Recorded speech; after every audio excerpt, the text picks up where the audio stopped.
আজকে কিন্তু আগস্ট মাসের ১৯ তারিখ। আজকে কি আপনাদের অন্নপূর্ণা ভান্ডারের যে ৩,০০০ টাকা আছে সেটি কি ব্যাংক অ্যাকাউন্টে ঢুকবে? নাকি আজকেও অন্নপূর্ণা ভান্ডারের টাকা আপনার ব্যাংক অ্যাকাউন্টে ঢুকবে না?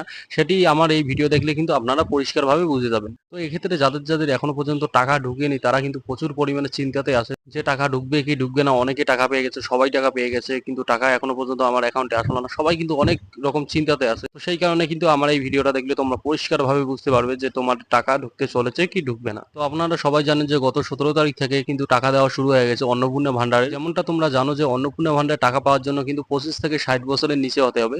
তাহলে কিন্তু তোমরা টাকা পেয়ে যাবে। অবশ্যই তোমরা টাকা পেয়ে যাবে এবং এটা ৩,০০০ টাকা কিন্তু বড় অ্যামাউন্ট। এটা কিন্তু পশ্চিমবঙ্গের রাজ্য সরকার এটা সবার অ্যাকাউন্টে ঢুকে দেওয়ার প্রসেস কিন্তু শুরু করে দিয়েছে। যাতে করে সবাই সমস্ত মহিলারা যারা যোগ্য আছেন অন্নপূর্ণা ভান্ডার পাওয়ার জন্য তাদের সমস্ত অ্যাকাউন্টে যদি টাকা ঢুকে যায়। এই জন্য কিন্তু শুভেন্দু অধিকারী প্রচুর চাপ দিচ্ছেন। এবার এই নিয়মগুলো যে নিয়মগুলো রয়েছে, যে ক্রাইটেরিয়া গুলো রয়েছে, তোমরা অবশ্যই জানো যে একেক সময় একেক রকম কিন্তু আপডেট চলে এসেছে বর্তমানে। কখনো বলা হচ্ছে এই মহিলারা পাবে না, কখনো বলা হচ্ছে এই যোগ্যতা থাকলে পাবে, কখনো অন্য কিছু বলা হচ্ছে। তো একেক রকম একেকটা কিন্তু ক্রাইটেরিয়া চলে আসছে, ঠিক আছে? তো বলে রাখি অন্নপূর্ণা ভান্ডারের যে টাকাটা গত ১৭ তারিখে আপনারা টাকা পেয়ে গেছেন অনেকেই। তো লক্ষ লক্ষ মহিলা কিন্তু টাকা পেয়ে গেছে গত ১৭ তারিখ। তো এই স্ক্রিনশটটা যেটা তোমরা দেখতে পাচ্ছ এটা হচ্ছে ১৭ তারিখের যাদের অ্যাকাউন্টে টাকা ঢুকেছে তাদের কিন্তু স্ক্রিনশট। তারপর হচ্ছে গতকাল ১৮ তারিখ ৮ই আগস্ট এই টাকাটাও কিন্তু ঢুকেছে আপনাদের অনেকের ব্যাংক অ্যাকাউন্টে, যেটা গতকাল আপনারা পেয়ে গেছেন। তবে এখনো বহু সংখ্যক মহিলাদের ব্যাংক অ্যাকাউন্টে কিন্তু এখনো পর্যন্ত টাকা ঢুকেনি। অন্নপূর্ণা যোজনার টাকা কি আপনি পাবেন? মানে আগস্ট মাসের টাকা কি আপনি পাবেন? আপনি পাওয়ার যোগ্য কিনা সেটা অবশ্যই আপনি বুঝতে পারবেন। বর্তমান মুখ্যমন্ত্রী শুভেন্দু অধিকারী বলে দিয়েছেন গ্রামের মহিলাদের ব্যাপারে অনেক কিছু কিন্তু নিয়মের মাধ্যমে ছাড় দেওয়া হয়, যেগুলো কর্পোরেট এলাকায় কিন্তু দেওয়া হয়নি। সেটা তোমরা অবশ্যই জানো সবাই। যেমন কোনো মহিলা যদি নিজে ১০,০০০ টাকার বেশি ইনকাম করে তাহলে কিন্তু সেই মহিলা টাকা পাবে না। এমনটা তোমরা কেউ জানো, হয়তো কেউ জানো না, সেটা আমি তোমাদেরকে বলে দিলাম। এখন তোমরা প্রশ্ন করতে পারো যে অন্য ব্যাপারে আমি ১০,০০০ টাকা ইনকাম করি। তো যেকোনো ব্যাপারে যদি তুমি ১০,০০০ টাকার বেশি ইনকাম করে থাকো তাহলে কিন্তু পাবে না। সে যেকোনো চাকরি বা যেকোনো কিছু হতে পারে। মহিলাদের মধ্যে ১০,০০০ টাকার বেশি ইনকাম করলে কিন্তু টাকা পাবে না, তোমরা এই অন্নপূর্ণা ভান্ডারের টাকা পাবে না। কিন্তু যারা বিধবা মহিলা আছে তারা কিন্তু এই অন্নপূর্ণা ভান্ডারের টাকা পেয়ে যাবে। আর প্রতিবন্ধী যেনারা রয়েছেন আপনাদেরকে বলে দেই, যারা প্রতিবন্ধী রয়েছে তাদের কিন্তু এবার ৪৫০০ টাকা করে আপনারা পেয়ে যাবেন। মানে হচ্ছে ১৫০০ টাকা, যেটা প্রতিবন্ধীর জন্য ১,০০০ টাকা থেকে ১৫০০ টাকা বাড়িয়ে করে দিয়েছে। মানে বর্তমানে কিন্তু ১৫০০ টাকা করে দিয়েছে প্রতিবন্ধী ভাতার জন্য। আগে ছিল ১,০০০, এখন হয়েছে ১৫০০ টাকা। তো ১৫০০ টাকা প্লাস অন্নপূর্ণা ভান্ডারে তোমরা পেয়ে যাবে ৩,০০০ টাকা। দুটো মিলিয়ে কিন্তু তোমাদের ৪,০০০ টাকা, ৪,৫০০ টাকা মান্থলি তোমরা পেয়ে যাবে।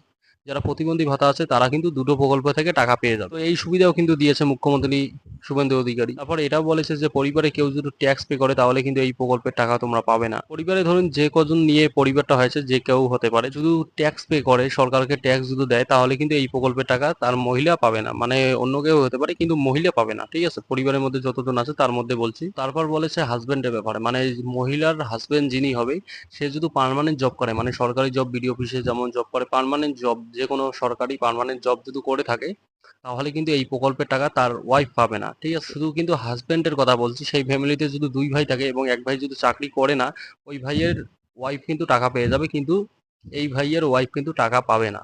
মানে যে চাকরি করে, পার্মানেন্ট চাকরি করে, তার স্ত্রী যে আছে তার স্ত্রী কিন্তু টাকা পাবে না। কন্ট্রাকচুয়াল যেগুলো চাকরি রয়েছে, ক্যাজুয়াল ওয়ার্কার যেগুলো আছে, মানে পার্ট টাইম যেগুলো আছে, সেগুলো কিন্তু যদি করো তাহলে কিন্তু টাকা পেয়ে যাবে, তাহলে কিন্তু কোনো অসুবিধা হবে না।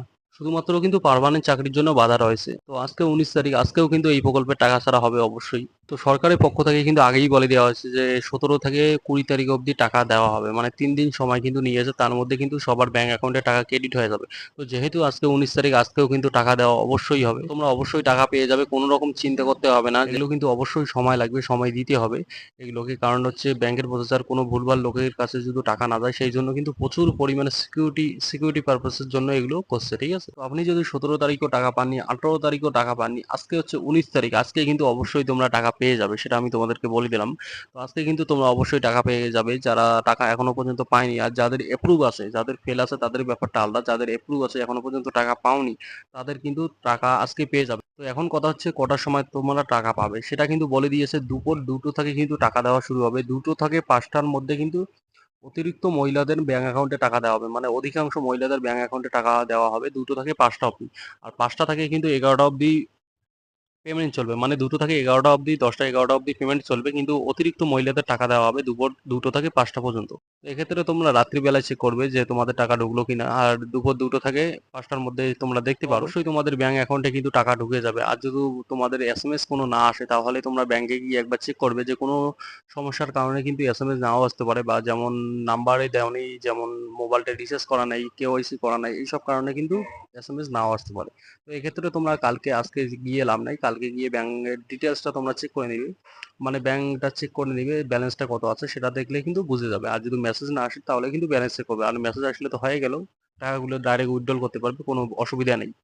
তো বন্ধুরা, ভিডিওটা ভালো লাগলে অবশ্যই like, comment, share and subscribe করে দিও।